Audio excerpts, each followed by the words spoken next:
নমস্কার বন্ধুরা, যতনক্ষণ খা। আগামীকালকে পূর্ব ত্রিপুরায় লোকসভা ভোটের আগে চলুন একবার দেখে নিই যে এই পূর্ব ত্রিপুরা কেন্দ্রের অধীনে কোন কোন জেলা আসে, কোন কোন বিধানসভা কেন্দ্র আসে এবং কোন কোন বিধানসভা কেন্দ্রে কোন কোন দলের এমএলএ রয়েছেন বর্তমানে, এবং গত বছর অর্থাৎ 2019 সালে লোকসভা নির্বাচনের ফলাফলে কোন কোন বিধানসভা কেন্দ্রে কোন কোন দল এগিয়ে ছিল একবার দেখে নিয়ে চলুন।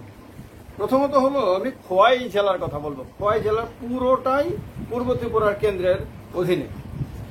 এই কেন্দ্রে এই পূর্ব ত্রিপুরা জেলার খোয়াই জেলাতে রামচন্দ্রঘাট একটি এসটি রিজার্ভ সিট, সেখানে তিপ্রামথার এমএলএ রয়েছে, আপনারা জানেন সবাই। কিন্তু 2019 সালে এই কেন্দ্রে কংগ্রেস প্রার্থী এগিয়েছিল। কংগ্রেসের প্রার্থী কিন্তু বর্তমান তিপ্রামথা সুপ্রিমোর বোন ছিলেন। তখন তিপ্রামথা সুপ্রিমো ছিলেন কংগ্রেসের স্টেট প্রেসিডেন্ট। তো রামচন্দ্রঘাটে কংগ্রেস এগিয়েছিল। 2023-এর বিধানসভা নির্বাচনে এই কেন্দ্রে তিপ্রামথা প্রার্থী বিজয়ী হয়। খোয়াই কেন্দ্রে সিপিএম এর ক্যান্ডিডেট যেতে 23-এর বিধানসভা নির্বাচনে, কিন্তু 19-এ বিজেপি এগিয়েছিল এই কেন্দ্রে। আশারামবাড়ি এসটি সিট, এখানে তিপ্রামথার এমএলএ, কিন্তু কংগ্রেস এগিয়েছিল 2019 সালে।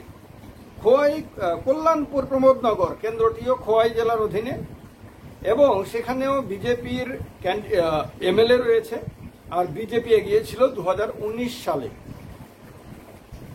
এরপর আসছে তেলিয়ামুড়া কেন্দ্রটি। তেলিয়ামুড়াতে বিজেপির এমএলএ, আর 19-এও বিজেপি এগিয়েছিল।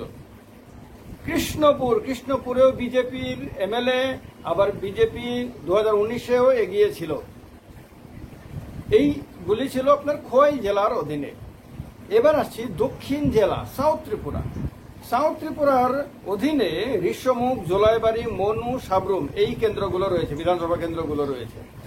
এর মধ্যে ঋষ্যমুখে সিপিএম এর এমএলএ 2023-এর কথা বলছে, 18 না, কিন্তু 2023-এর এমএলএ সিপিএম এর, কিন্তু বিজেপি এগিয়েছিল 2019-এ। জোলাইবাড়িতে আইপিএফটির এমএলএ, কিন্তু এগিয়েছিল বিজেপি 2019-এ। মনুতে বর্তমানে বিজেপির এমএলএ, কিন্তু বিজেপি এগিয়েছিল 2019-এ। আর সাবরুমে সিপিএম এর এমএলএ, কিন্তু 2019-এ বিজেপি এগিয়েছিল আপনার লোকসভা নির্বাচনে। এবার আসছি আমরা গোমতী জেলায়। গোমতী জেলাতে অম্পিনগর, অমরপুর এবং করবুক এই 3টি সিট রয়েছে। এর মধ্যে অম্পিনগর এসটি সিট, সেখানে বর্তমানে তিপ্রামথার এমএলএ, কিন্তু কংগ্রেস এগিয়েছিল 2019 সালে।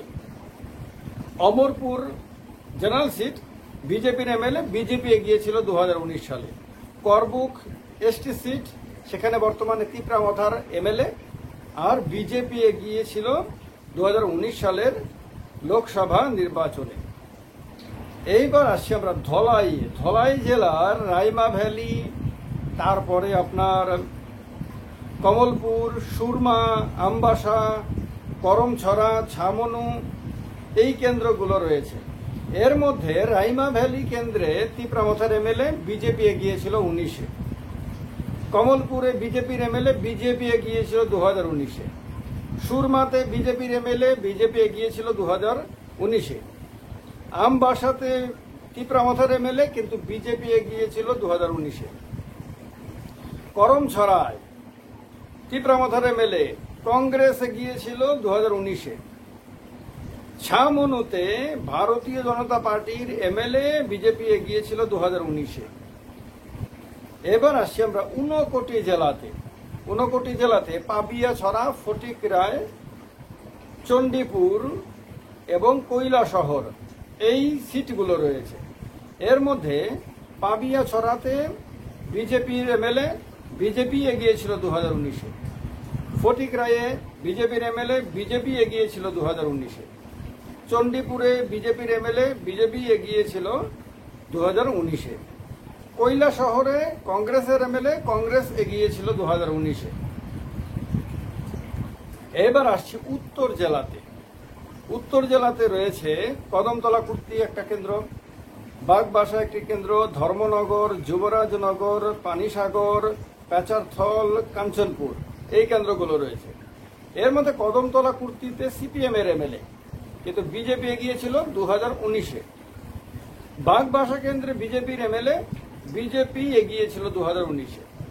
ধর্মনগরে বিজেপির এমএলএ, বিজেপি এগিয়েছিল 2019-এ।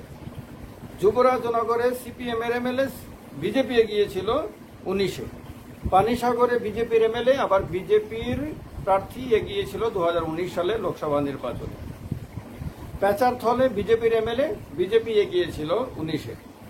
কাঞ্চনপুরে তিপ্রামথার ক্যান্ডিডেট বর্তমানে, কিন্তু বিজেপি এগিয়েছিল 2019 সালের লোকসভা নির্বাচনে। এই রকম একটা অবস্থাতে আপনার পূর্ব ত্রিপুরা জেলায় আগামীকালকে ভোট গ্রহণ। এই কেন্দ্রে আপনার কেন্দ্রটি 1952 সাল থেকেই চলে আসছে। আপনার পূর্ব ত্রিপুরা কেন্দ্র 1952 সাল থেকে আপনার এই কেন্দ্রের মানুষ লোকসভাতে তাদের প্রতিনিধি পাঠিয়ে আসছে। সুতরাং এই কেন্দ্রটি অত্যন্ত গুরুত্বপূর্ণ এবং আগামীকালকে সকাল থেকে বিকেল পর্যন্ত কেন্দ্রে ভোট হবে।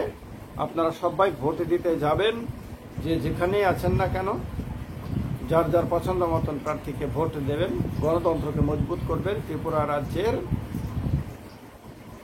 এগিয়ে যাওয়া আর পথটা মসৃণ হবে আপনাদের গণতান্ত্রিক নির্বাচনে অংশগ্রহণের মধ্য দিয়ে। ভালো থাকবেন সবাই। ভিডিওটি ভালো লাগলে এবং গুরুত্বপূর্ণ মনে হলে শেয়ার করে দেবেন, কারণ এই তথ্যগুলো আপনাদের এখন জানা দরকার। সবাই নিজের কেন্দ্রটা জানে, কিন্তু আর কোন কোন কেন্দ্র এই পূর্ব ত্রিপুরার অধীনে রয়েছে, ত্রিপুরা পূর্বের অধীনে রয়েছে, সেটা হয়তো সবাই জানে না। কোন কোন কেন্দ্রে কোন কোন দলের এমএলএ রয়েছেন এবং গত নির্বাচনে কোন কোন দল এগিয়েছিল, সেটা সবার রেডিমেড মনে থাকে না। তার কারণে এই ভিডিওটার মাধ্যমে আপনাদেরকে তথ্যগুলো জানিয়ে দিলাম। কাজে লাগবে আশা করি, আপনাদের নলেজকে বাড়াবে। ভিডিওটি ভালো লাগলে শেয়ার করবেন, কমেন্ট করবেন, লাইক করবেন। ভালো থাকবেন সবাই। আমার যত তিপ্রাসা ভাই বোনরা আছেন, যত বাঙালি ভাই বোনরা আছে, যে যেখানেই আছেন, সবাইকে আমি আহ্বান একটাই জানাবো এই ভিডিওর মাধ্যমে। এই ভিডিওটি আমি বা এই প্ল্যাটফর্মটি আমি কোনো রাজনৈতিক দলের প্রচারের জন্য ব্যবহার করি না, আর এতে কোনো দলের হয়ে আমি প্রচার করিও না। আপনারা যারাই আমার এই প্ল্যাটফর্মের সঙ্গে দীর্ঘদিন ধরে যুক্ত আছেন তারা সবাই জানেন, এতে আমি বিভিন্ন রাজনৈতিক ঘটনাবলীর বিশ্লেষণ করি, বিভিন্ন সামাজিক এবং রাজনৈতিক বিষয় নিয়ে, সংবাদ নিয়ে আমি বিশ্লেষণাত্মক আলোচনা করি। আর সে আলোচনাগুলো আপনাদের পছন্দ হয় বলেই আপনারা দেখেন। এভাবেই দেখতে থাকবেন, সঙ্গে থাকবেন, ভালো থাকবেন। যতন কলমকার, সবাইকে নমস্কার।